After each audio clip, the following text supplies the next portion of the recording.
Projekt Guru. Всем привет! С вами Zak Novak на радиостанции Novorossia Rocks. Welcome to Novorossia Rocks radio station. This is Zak Novak, your American in downtown Donetsk. This is the program Projekt Guru, and Guru, as always, is in the house. Guru, thank you so much for all the hard work you do. Andre, our engineer, thank you, my brother. Before we start with the news, go hit Novorossia today. I put up a little special segment, ISIS Islamic State terrorists training Ukrainian children. You're going to see the video there on Maidan Square. Maidan Square, Kiev, Ukraine. In Kiev, Islamic State-linked fighters from the Emirat Kavkaz Chechen Volunteer Battalion fighting for the Ukrainian government are training Ukrainian children warriors for Islam on Maidan Square. Kiev, Islamic State-linked Chechen fighters teaching Ukrainian children to be warriors for Islam. This all sponsored by the Obama administration with strong support of McCain, Biden, and Nuland. The psychological effects these children will have is of no concern to the Ukraine Junta government nor the U.S. fascist regime. The horror, the agenda pushed now by the Obama Gestapo regime to support Nazi elements worldwide, as well as the Islamic State ISIS terrorists. Guru, listen to this. The U.S. regime airstrikes kills acceptable amount of civilians. Pentagon spokesman Colonel Steve Warren has confirmed that on Monday, the U.S. launched its second attack on ISIS cash collection point in as many weeks, destroying another pile of unspecified cash in the middle of the large city of Mosul. As with the previous incident, there were reports of civilian casualties in the attack, though Colonel Warren insisted the Pentagon was willing to accept some civilian deaths in the attack, and that initial estimates were that only killed in the single digits. Pentagon officials had similarly indicated that in the previous attack they were comfortable with civilian casualties in the scores, but that they believed that only killed between 7 and 9. Those deaths have not been formally confirmed by the Pentagon, however, who usually denies reports of civilian deaths as a matter of course. Colonel Warren termed the killings tragic, but did not indicate that the Pentagon had any qualms about launching such attacks, but warned that ISIS was likely to keep its cash in smaller amounts spread around multiple locations in the future to keep it from getting blown up. While the first such strike was believed to have destroyed a few $1 million in cash, the latest strike is conspicuous in its lack of detail, with officials making no attempt to estimate what they actually destroyed, suggesting the figure will seem less impressive and less worth the casualties inflicted on the civilian population. Of course, launching strikes that they know will kill civilian bystanders is widely held to be illegal under the international law, and officials made a big deal with the previous attack about launching the strike late at night to limit the number of people around the area. In this case, no such assurances were given. Guru, this is getting dangerous. Large number of Turkish Junta troops have crossed the border into Syria. According to Turkish Junta media reports, a large number of Turkish fascist troops have crossed the border into neighboring Syria, moving into ISIS-held Jarablus uncontested, and it was uncontested by ISIS forces, and were said to be preparing to fight against Kurdish YPG forces advancing against the town. The report comes just days after Turkish Junta forces bombed a YPG headquarters in Tel Abyad, and Turkish Junta officials have repeatedly vowed to prevent the Kurds from crossing the Euphrates River at Jarablus at all costs. The report, however, suggests they moved right into ISIS territory without any skirmishes. Guru, this is without any skirmishes with ISIS, and if confirmed, are likely to raise more speculation that the Turkish Junta government is secretly working with Islamic factions against the Kurds. YPG spokesman Habul Osman accused Turkey of attacking YPG forces in Tel Abyad specifically to help ISIS, saying they never made any direct operations until the Kurdish militia neared Jarablus. Turkey has repeatedly warned the U.S. against helping the Kurds in taking the city from ISIS. Guru, emergency news. Moderate SDF, Syrian Defense Forces, and Kurdish YPG hand over an airbase to U.S. troops.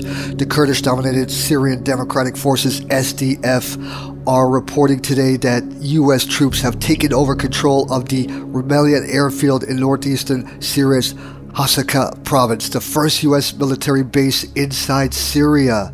The SDF reported that the Kurdish YPG, their largest faction, previously controlled the base and handed sole control over to the U.S.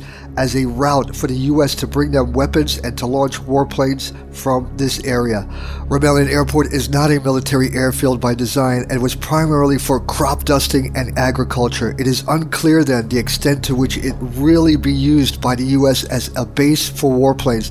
The U.S. generally launches such planes from Turkey, though Turkey has loudly objected to the U.S. aiding the Kurds. Some reports from the Syrian Observatory for Human Rights suggest that work is underway to expand the runway and that U.S. attack helicopters have been seen going in and out of the base for weeks. Pentagon spokesman Colonel Steve Warren confirmed that there is an operation ongoing in the area, but refused to discuss the matter, citing the special nature of the U.S. ground troops who are deployed in Syria. Officials previously confirmed a handful of troops were sent to Syria, but never suggested they were going to establish their own base. The operation appears legally dicey at best, as while the base was nominally under the control of the Kurdish YPG, who are closely allied to the U.S., the Obama administration has refused all coordination with the Syrian government and certainly doesn't have Syrian permission to establish military bases on Syrian soil. Now, let's continue with that story. Guru, listen to this. Russian forces to set up base near U.S. troops and Turkish border. Things are getting hot. So as we can see, U.S. troops setting up military base, the same base and area the Russians were supposed to take. For the Russians, it was to establish a strategic point to destroy the ISIS-Turkey monopoly, wipe out the Islamic State terrorists, and to end Turkey's support for ISIS. With U.S. troops now setting up shop in this area, it tells you once again that the Obama and U.S. government, along with warmongers McCain and Biden, are protecting their assets and guarding their agents, assassins, which is ISIS, the Islamic State terrorists. While Russia already has military facilities in northwestern Syria in Latakia province, the Russian military is believed to be doing some preliminary scouting in northeastern Syria's Hasaka province with an eye toward settling up a separate airfield in that area. U.S. officials are saying Russia has dispatched personnel to an airfield in Kavishili and are believed to be trying to figure out if they want that site. Kavishili is extremely close to Turkey, and U.S. officials seem to believe the Turks will object to Russia taking the base. The reports of Russian interest in having an airfield in Hasaka comes amid reports that the U.S. has already taken over such a base in nearby Rumelia and is busily widening the runway for U.S. military aircraft. The U.S. speculation then is likely focused on the prospect of Russians turning up awfully close to their new base. It's not surprising, however, as Russia has been backing the same Kurdish faction in the area that U.S. has, and has arguably a lot more use for a base in that part of Syria, since unlike the U.S., they don't have the option of using a base inside Turkey itself for flights into eastern Syria. I just need to stress this. Ever since the new year, 2016, it's just been so bloody. Bombings around the world, the atrocities, the war crimes. Another massacre in Yemen. U.S. and Saudi coalition once again bombed civilians, 18 dead. Several U.S. and Saudi coalition airstrikes in and around the northern Yemeni city of Saada have killed at least 18 people, all of them civilians, including one ambulance driver who worked for Doctors Without Borders, according to the statement issued by the group. The ambulance driver was killed in the Dayan district when U.S. and Saudi coalition planes attacked and destroyed his ambulance, killing him and everyone inside. Subsequent airstrikes were launched at the site, killing a number of other people who tried to rescue people from the burning ambulance. Not far from the Saudi border, Saada is historically the main city of the Shiite Houthi movement and has repeatedly been the target of Saudi and U.S. airstrikes. The Houthis control virtually all of northern Yemen at this point, and the Saudis have been at war with them for 9 months. This incident adds to the alarming number of times the U.S. and Saudi warplanes have attacked medical personnel in Yemen, including destroying at least 3 Doctors Without Borders hospitals in the past 3 months. War crimes once again by Kiev Junta regime. Nazi Kiev Junta fighters shelled the village of Alexandrovka and Trudovsky of the Petrovsky district in Donetsk. The shelling started about 11 p.m. last night. Nazi Ukrainian fighters started shelling our villages. From intel and data, shelling was coming in from the towns of Marinka, which is occupied by the Kiev Junta forces, again using mortars and tanks on civilian areas. No information yet on the number of casualties and wounded. Waiting for all that info coming in, Guru. Listen, also today, a somber day, a day of mourning of the tragic and horrific bombing by the Kiev Junta on this day last year at the Donetsk bus station in Leninsky district of Basse, Donetsk, where 13 civilians died and 20 badly wounded. 500 gathered at the somber event, including our dear leader, President Zakharchenko, as well as the mayor of Donetsk and other officials. Please visit our site for information and photos of today's somber event.